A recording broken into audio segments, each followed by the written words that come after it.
कक्षा 9 गणित में आप सभी का स्वागत है। आज हम अध्याय 6 संख्याओं में भी है खेल प्लेइंग विथ नंबर्स के अंतर्गत प्रश्नावली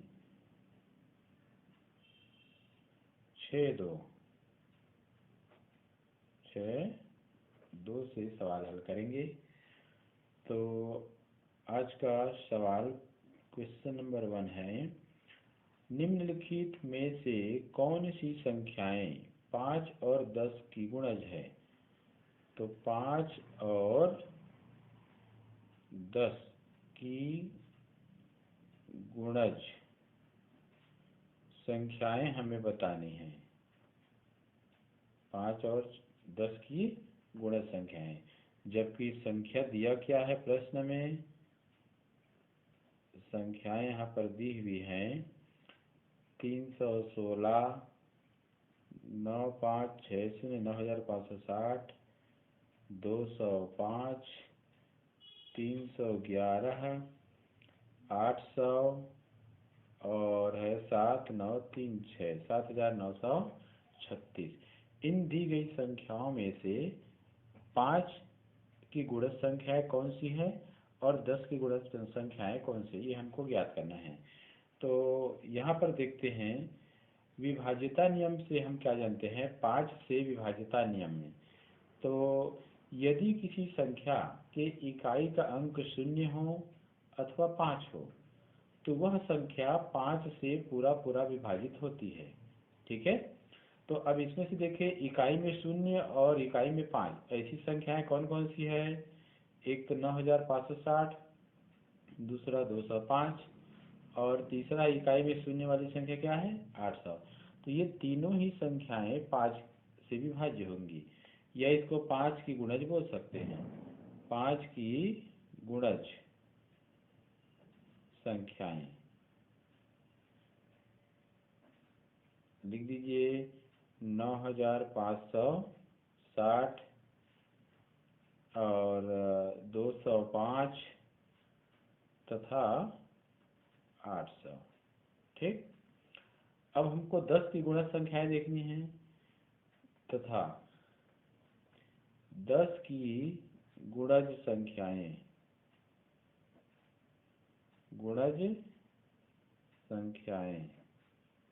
ध्यान दीजिए, 10 की गुणज में जिन संख्याओं के इकाई का अंक 0 हो वे 10 की गुणज कहलाती है। तो अब इनमें से देखिए, इकाई में 0 कौन सी है?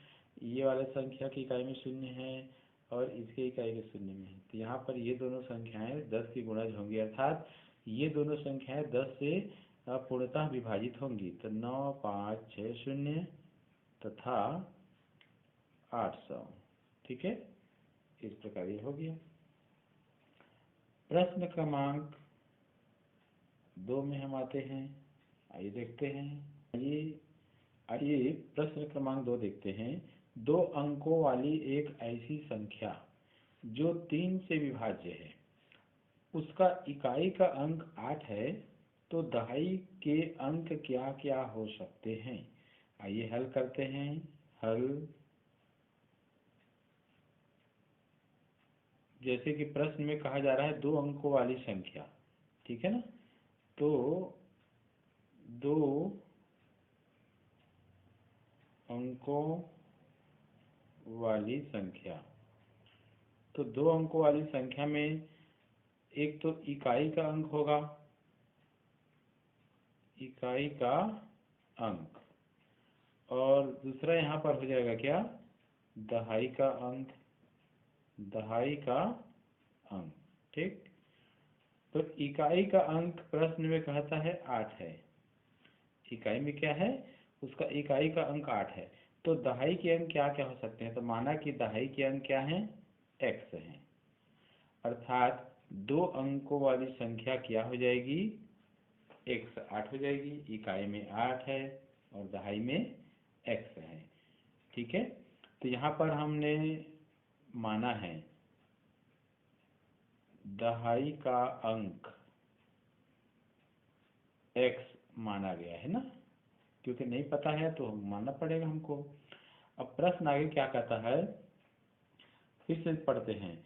2 अंकों वाली एक ऐसी संख्या जो 3 से विभाज्य है। तो ये जो 2 अंकों वाली संख्या 160 हमको मिला है, यह 3 से विभाज्य है। तो विभाजनीयता के नियम से हम क्या जानते हैं, कोई संख्या 3 से अगर विभाजित है तो उसके अंकों को जोड़ने पर योगफल जो आएगा वह भी 3 से विभाजित होगा। तो यहाँ पर लिख देंगे विभाज्यता, 3 से विभाज्यता नियम से अंकों का योग हम करेंगे तो अंकों का योग हो जाएगा x धन 8, और ये जो योगफल आएगा वह क्या होगा, 3 से विभाज्य होगा, 3 से विभाज्य होगा। ठीक है, इसको हम ऐसे भी कह सकते हैं, या x धन 8 जो भी अंकों का योगफल आएगा वह 3 का गुणज होगा, 3 का गुणज होगा। ठीक है, अब 3 के गुणज में क्या क्या हो सकता है, तो आइए उसको देख लेते हैं। तो x धन 8, तो 3 के गुणज में 3 का पहाड़ा पढ़ लेते हैं, 3 एकम 3, ठीक है, 3 दूनी 6, 3 तिया 9, 3 चौक 12, 3 पंचे 15, 3 छक्के 18, 3 सत्ते 21। इस प्रकार ये सभी 3 के गुणज हैं। इनमें से कोई एक संख्या ऐसी है जिसको x के स्थान पे हमको रखना है। ठीक है, और x के स्थान पर रख करके अगर 8 से हम जोड़े तो जो भी योगफल आएगा वह 3 से विभाज्य होगा। ठीक है, तो यहाँ पर ध्यान देना है, सबसे पहले क्या करेंगे, x धन 8 के योगफल में हम सबसे पहले 3 का एक गुणज 3 को ही लेते हैं। ठीक है ना, तो यहाँ पर योगफल x धन 8 बराबर क्या लेते हैं, 3। इसका अभिप्राय क्या हुआ, x बराबर आ जाएगा 3, 8 को पक्षांतर कर देंगे तो ऋण 8 हो जाएगा।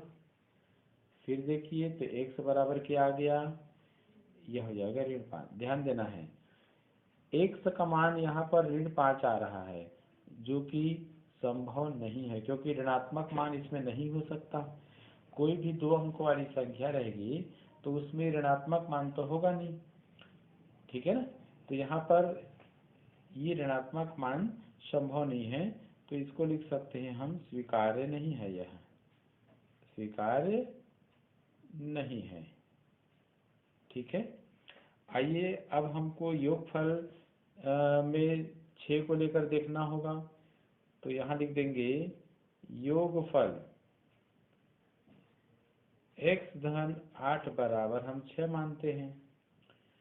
तो क्या होगा देखिए, तो x बराबर 6 पक्षांतर करेंगे तो ऋण 8, तो ये x बराबर क्या हो जाएगा, ऋण 2 आ रहा है। तो ऋण 2, x का मान ऋण 2 अर्थात 2.5 का मान ऋण 2, ये भी संभव नहीं है। तो इसको भी हम लिख सकते हैं, ऋणात्मक मान होने से स्वीकार्य नहीं है, या संभव मान नहीं है भी आप लिख सकते हैं ऐसे। ठीक है, अब हमको यहाँ पर x का मान क्या लेना होगा, यानी यहाँ पर योगफल में x धन 8 के योगफल में 9 लेना होगा। अब योगफल x धन 8 बराबर हम 9 लेते हैं, तब क्या होगा, x बराबर 9 ऋण 8, अर्थात x बराबर क्या मिला, 1 मिला। ठीक है ना, x बराबर क्या मिल गया, 1 मिल गया। तो 1 यहाँ संभव है।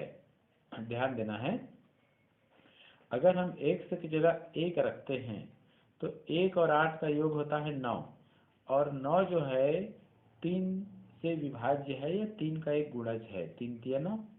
ठीक है, तो 1 यहाँ पर संभव मान है। अब देखिए 9 के बाद हम लेते हैं 12 को, तो योगफल x धन 8 बराबर हम लेते हैं 12, तो क्या होता है देखिए, तो x बराबर 12 ऋण 8, तो x बराबर 12 में 8 गया 4, ये ऐसे। तो यहाँ पर यह भी संभव मान है, ये भी संभव मान है, ये भी संभव मान है। हम x के स्थान पे 4 ले सकते हैं, क्योंकि अगर हम 4 लेंगे तो 4 धन 8 हो जाता है 12, अब 12 जो है 3 का एक गुणज है, अर्थात 3 से विभाज्य है। ठीक है, इसी प्रकार आइए अब हम देखते हैं 15 यहाँ पर लेकर देखते हैं। अब तो योगफल x धन 8 बराबर 15, ठीक, तो x बराबर हो जाएगा 15 ऋण 8, तो x बराबर 15 में 8 गया 7। अब देखते हैं क्या 7 संभव है। तो यदि x के स्थान पर 7 रखते हैं तो 8 और 7 जोड़ेंगे तो 8 7 15, तो 15 जो है 3 का गुणज है, अर्थात 3 से विभाज्य है, अर्थात x बराबर 7, यह भी संभव मान है।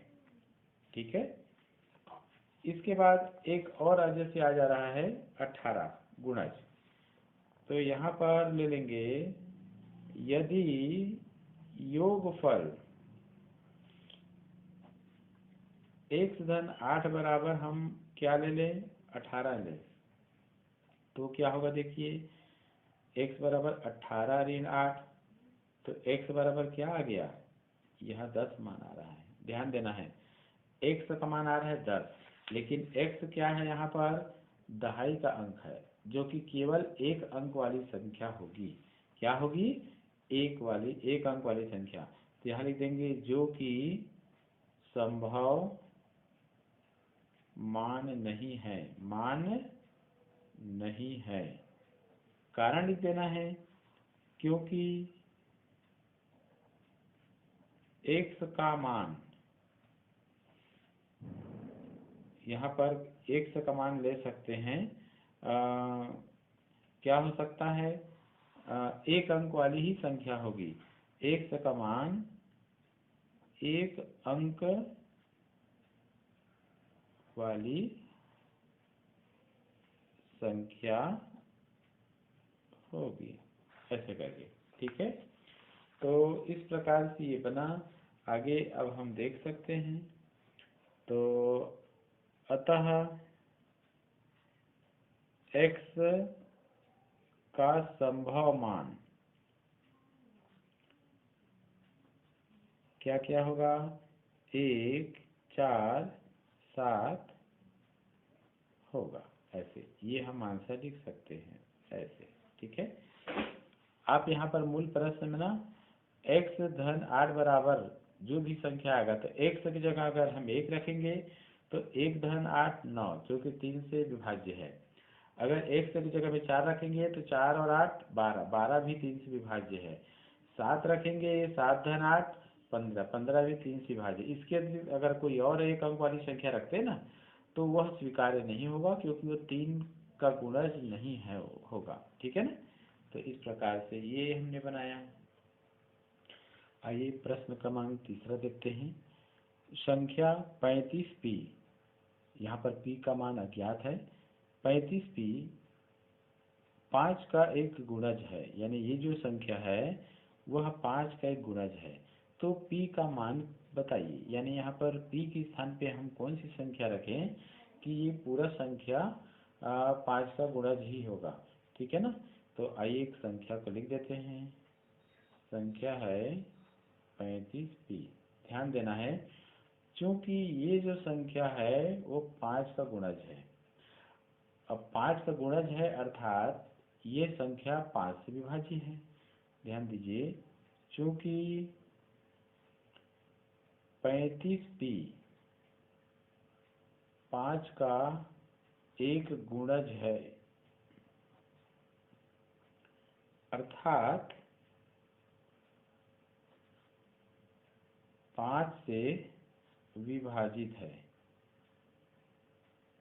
5 से विभाजित है। ठीक है ना, तो विभाज्यता नियम से हम क्या जानते हैं किसी संख्या के इकाई का अंक अगर 0 हो या 5 हो तभी वह संख्या 5 से विभाजित होगी। इसका अर्थ यह हुआ कि p के स्थान पर भी 0 या 5 होना चाहिए। ठीक है ना, तो यहाँ लिख सकते हैं विभाज्यता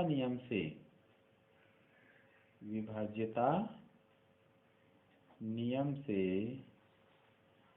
किसी संख्या के इकाई का अंक 0 या 5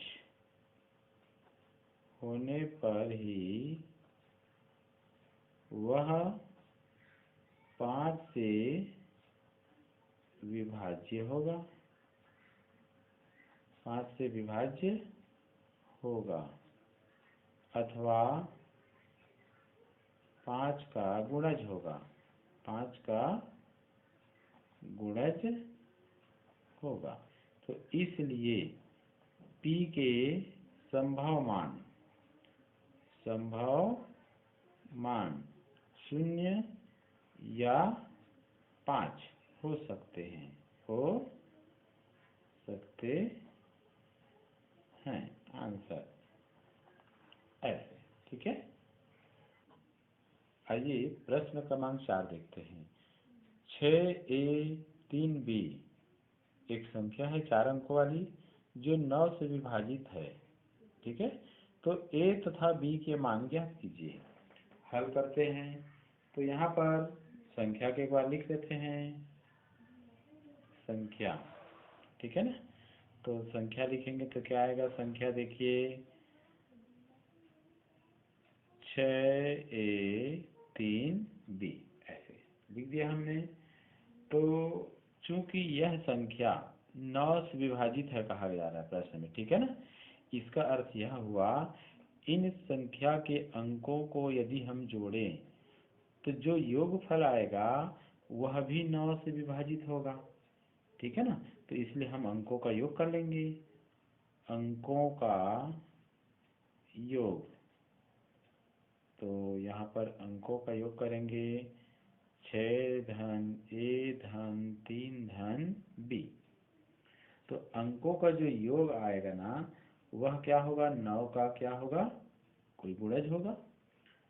ठीक है, तो यहाँ पर लिख सकते हैं बराबर 9 का, ठीक है, कोई गुणज हो सकता है, कोई गुणज ऐसे होगा।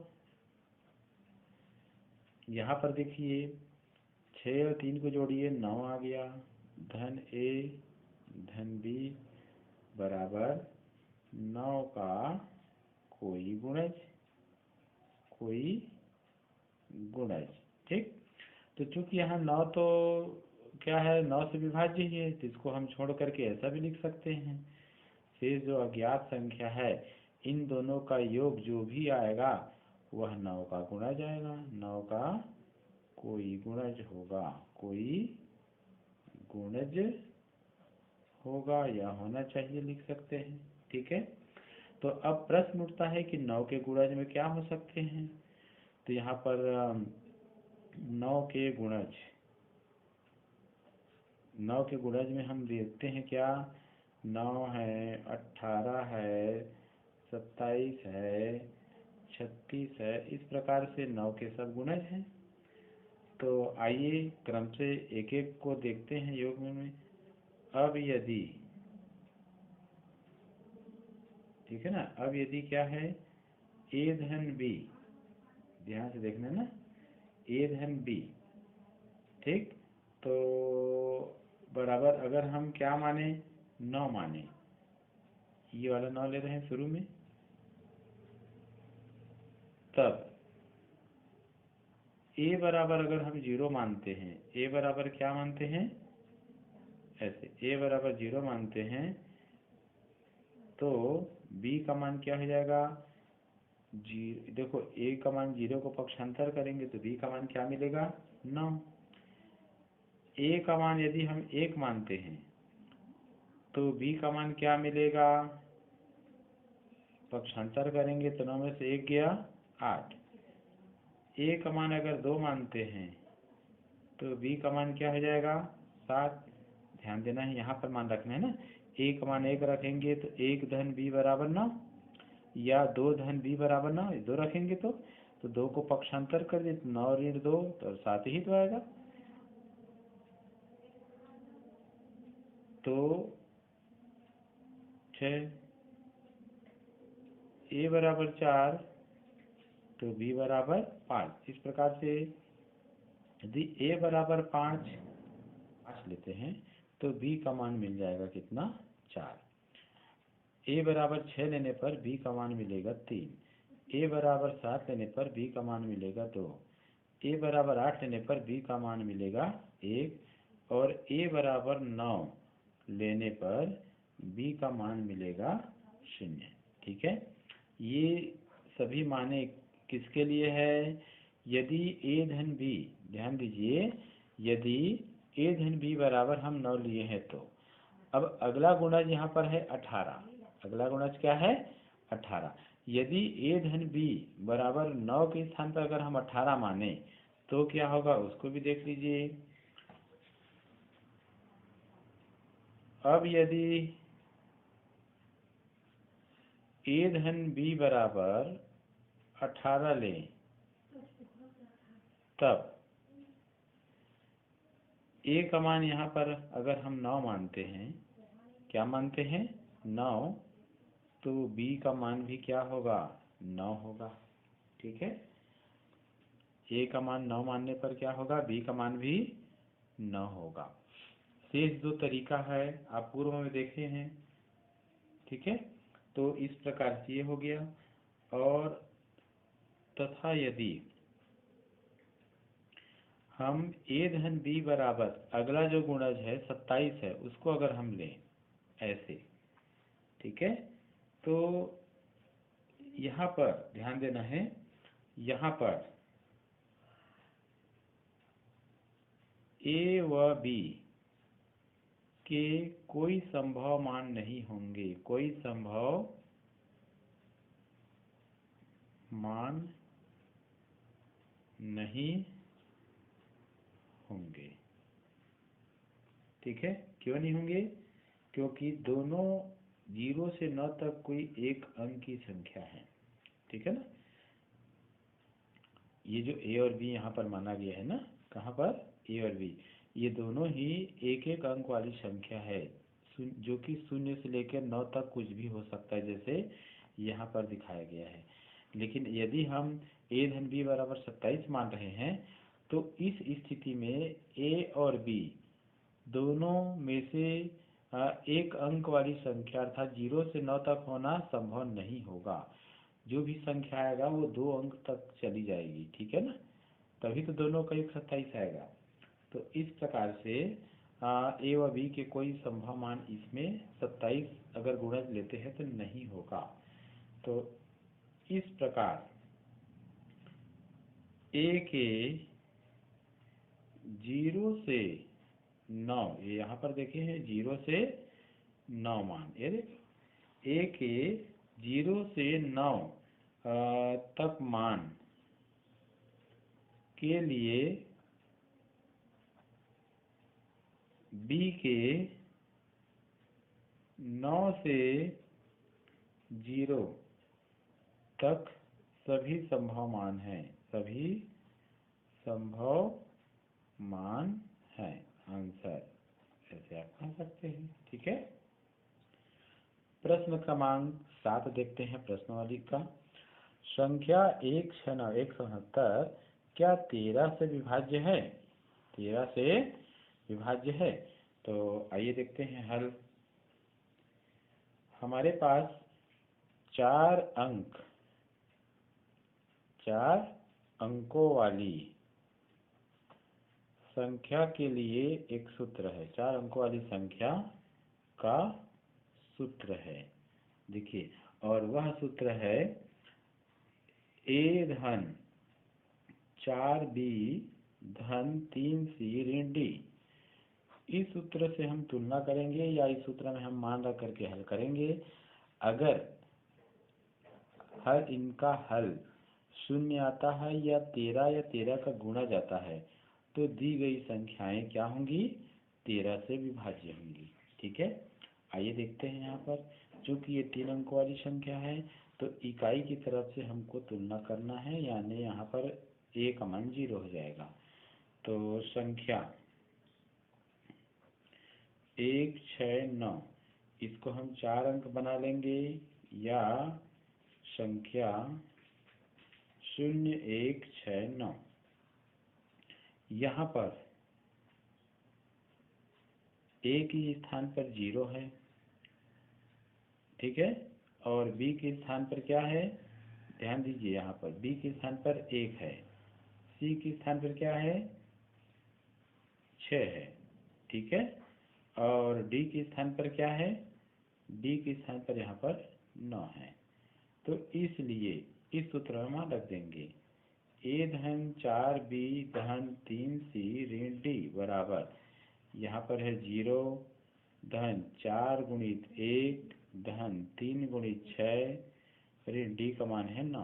हल कीजिए तो 0 धन 4 एकम 4 6 18 ऋण 9, 18 इसमें देखिए 18 4 कितना हो गया 22, 22 ऋण 9, 22 में 9 को घटाइए, ठीक है, तो यहाँ पर आ जाएगा कितना 13, कितना आ गया 13, और 13 जो है जो कि 13 का गुणज है, 13 का गुणज है, अर्थात ये जो संख्या है 13 से विभाज्य है, 13 से विभाज्य है। इसलिए दी गई संख्या 1, 6, 9 भी 13 से विभाज्य होगी, विभाज्य होगी। ठीक है, ये हो गया आंसर। आइए इसी प्रश्नावली से, इसी में से दूसरा प्रश्न देख लेते हैं। संख्या 2, 1, 9, 7 क्या 13 से विभाज्य है, ऐसे, ठीक है। आइए इसका तुलना हम सूत्र से करते हैं। तो यहाँ पर a के स्थान पे क्या है 2, b के स्थान पर क्या है 1, c के स्थान पे क्या है 9 और d के स्थान पे क्या है 7। तो इसलिए इस सूत्र का प्रयोग फिर करेंगे, ठीक है। तो a धन 4b धन 3c ऋण d बराबर a के स्थान पे 2, 4 गुणित 1 हो गया, 3 गुणित 9 ऋण d यानी 7, 2, 4 एकम 4, 9 तिया 27 ऋण 7 हो गया। तो यहाँ पर देखिए 4, 2, 6, ये हो जाएगा 6 धन, ऐसा करते इसको घटा देते हैं, 27 में 7 गया 20, तो 20 और 6 26, और 26 जो कि 13 का गुणज है, जो कि 13 का एक गुणज है, या 13 से विभाज्य कर सकते हैं। इसलिए दी गई संख्या 2, 1, 9, 7 भी 13 से विभाजित होगी, आंसर ये ऐसे, ठीक है। शेष अगली कड़ी में देखते हैं।